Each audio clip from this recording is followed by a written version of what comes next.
Welcome back to Cards and Comics. Today, I'm going to talk about this concept in the hobby is do it yourself, right? Doing things yourself, making your own hobby, making your own content, making your own cards. And this came up to me because I saw those famous Tom Brady cards here that everyone's chasing in the hobby universe. And I looked at these cards and I said, my God, this looks like a fan project. Something that was made in somebody's basement. And Topps got the idea, probably from some collector. And, decided to make these cards. And again, these cards look very much like something that you would see made by a fan. Someone who just said, hey, I want a Tom Brady card when he could have been a baseball player. And when I think about do-it-yourself, I think about the 80s and 90s, the do-it-yourself hardcore and punk bands. And I think about Michael Azerrad in this book, Our Band Could Be Your Life. So as I listen to some Fugazi, some amazing 80s and 90s music that was chronicled in this book, it's interesting to me that the world of music and sports cards intersect in the idea of do-it-yourself, right? And I do love this time period. I do love this book. And I would say anyone who ever wants to read an amazing book about this time period should read it. It changed my life. It made me look at music very differently. So I would say if you've not read this book, I would download it or read it. It's cheap, $12 an ebook. It's worth it. I'm not getting any sort of kickback. Michael Azerrad is not my nephew or my uncle, either way. It's just a great book. So, getting back to this idea of do it yourself, right? And these repacks, right? You're seeing repacks everywhere. Everyone talking about repacks. Pac-Man slinging out there, trying to get these repacks from Arena Club. These slab packs out there. You've got, these slab packs that, were everywhere for a while. They're all sold out, I believe. People making their own product, right? Making their own product.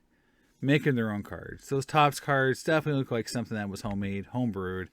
You got people making vintage wax packs.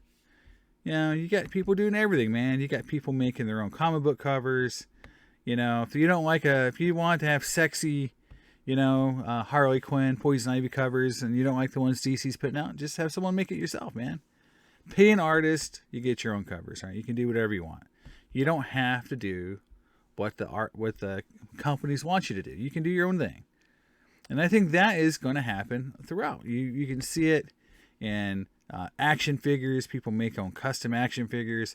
And the reason why this is so prevalent, and the reason why I think these Tom Brady cards are such a big deal, is because it's collectors having some sort of control on what's out there and what's being made. And if they don't like it, they don't see it, they're making it themselves. And again, I think this do-it-yourself ethic, making your own repacks, making your own product, making your own cards, has one common denominator, which is very similar to what happened in the music industry, which is people didn't like what was out there. People didn't like the corporate structure, the companies in charge of everything, and they decided to make the changes themselves, right? If people want to know why repacks are so popular right now, it's because the card companies have made it their mission to destroy the value that's in the box, destroy the collectability of the product by making it a breakers only type of product, to where if you want singles, you can't really afford the product anymore. You're just going to have to go through a breaker or wait for it to be opened and then buy on the secondary market. But the old days of buying 20 wax boxes of draft and trying to build some player collecting or prospect that way is kind of dead. It's gone. That's, unfortunately, I don't think that's ever coming back. The days of me collecting, I'll give you good examples of myself. I love Topps Chrome Football. It's my number one product. It's gone. Can't buy it anymore. Maybe it's coming back. Maybe not. Flawless. I used to buy 1 or 2 boxes of Flawless a year, or 1 or 2 cases, depending on the product in the year. Can't buy a single box anymore. It's too expensive. Can't afford it. You know, the hobby itself has moved on, and I've decided I can't really take part of it anymore. But, you know, this idea of people going back and saying, look, if I can't do those things I used to do, I'm going to make my own way. I'm going to make my own products. I'm going to make my own cards. And I think it's pretty cool, honestly. I think it's completely in response to the value, again, that you get out of products. And it's even the designs, right? You know, the designs are so stale today. There's a lot of creativity. So people make their own custom cards. People making their own product. And it's cool. There's all kinds of YouTube tutorials on how to make your own cards. You know, how to make your own products. You know, how to make cards. You know, how to do this yourself, right? If you don't see a design out there, you want to make something yourself, there's plenty and plenty of ways to go do it. You know, back when I first started collecting in the 80s, 1986, my first year, you know, this kind of stuff, this kind of knowledge was non-existent. Nowadays, if you want to learn how to make a prism, superfractor looking card, a refractor card, a cut autograph, you can do it. You can learn how to do it. The tutorials are out there, right? It's cool, right? You know, but again, let's remember, you know, and I'm not here shilling for repacks, thinking that they're cool. Again, I'm in the camp that breaking is gambling for the most part. It's become a gambling universe for the sports card hobby. That's the future of sports cards right now, is people just sanctioning gambling. And I do feel repacks are kind of like collectors saying, you know, instead of gambling, why don't you give me something that has some value? So I'll buy a repack that at least offers me something that I want to collect, something that is good for me. And that's why the repacks are so popular. You know, there's been multiple discussions about this topic about, you know, what's good for the hobby and what's bad for the hobby. Well, poor design, only caring about the gambling and the breaker aspect of the hobby is bad.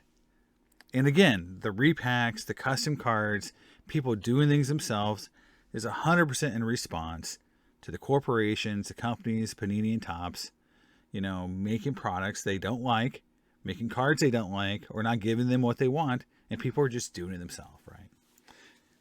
And from that side of it, it's kind of punk rock, man. It's kind of like the do-it-yourself bands. It's like Black Flag blazing a path across America so everyone else could follow them in the 80s. And that's what's happening. We're seeing collectors trying to take some of the hobby back, trying to do something for themselves, trying to make the hobby fun and less of a gamble for themselves. And if Panini and Topps, you know, are mad about losing market share to these repacks, well, you did it to yourself. You did it to yourself. Your poor quality control, your crazy pricing, your stupid designs, your lack of creativity have created this response to your business practices, and that's what's happening right now in the hobby. So, again, this do-it-yourself ethic, I love it. I think it's a great response to what's happening. Do I love the repack game sometimes and how it's a guaranteed loss for most people still? No, but again, I do agree that in most cases, the card companies are screwing you over a little bit more. So this is a response to that, guys. If the card companies were doing their jobs, you wouldn't see people loving the repacks as much as they are. You wouldn't see them selling out instantly. You wouldn't see this big response. So that's my take on this, guys. I love the fact that we've got some response from collectors and trying to take back their hobby. I'm all for that, guys. So let me know what you think in the comments. I'll see you next time on Cards and Comics.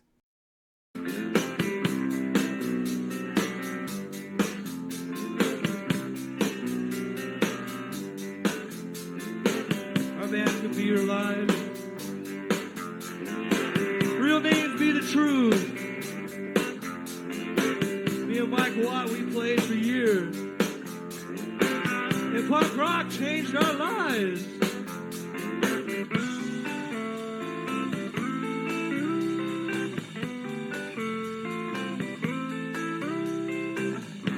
crack up in Hollywood.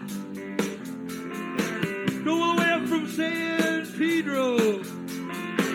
For a fucking corn dog. You go drinking pogo.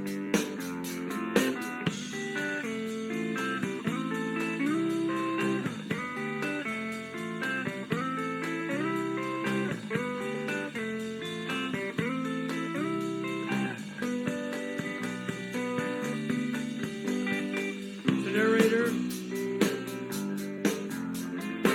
This is Bob Dylan to me. If I could be his song, me as his soldier child.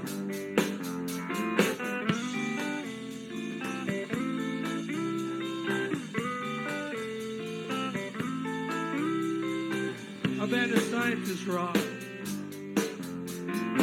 First that was E. Bloom, Richard Hell, Joe Strummer, good old John Doe.